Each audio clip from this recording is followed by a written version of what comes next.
watumishi lazima watakimbia kwa haraka zaidi. Hata kama kuna mambo aliyokuwa anayafanya, hata yafanya tena, ataenda kutekeleza ile amri na mamlaka ambayo aliyopewa na mkubwa wake.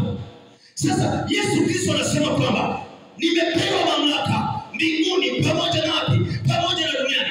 Kwa hiyo wewe unapomwamini Yesu Kristo ya kwamba alisulubiwa, ya kwamba alipokomboa, sikiliza, unapolitaja jina la Yesu Kristo, unataja mamlaka yake.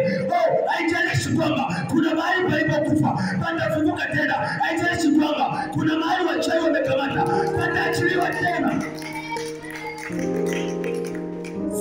Yeye mwenyewe anasema, asisemi kwa maneno yangu. Biblia ndio inayosema ya kwamba nimepewa mamlaka.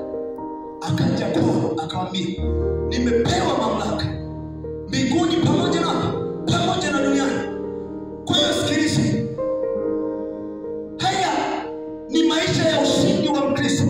Kwa hiyo unapolitambua hilo ya kwamba unayetembea naye ni mkuu zaidi ya wale wakuu, zaidi ya wale wachawi, zaidi ya zile mamlaka, zaidi ya wale sultani, zaidi ya kila mamlaka za kisha, unayembeba ni mkuu, aliye ndani yako ni mkuu. Utatembea mahali popote, hautaogopa, hautatishwa, kwa maana unaye kwenye mamlaka.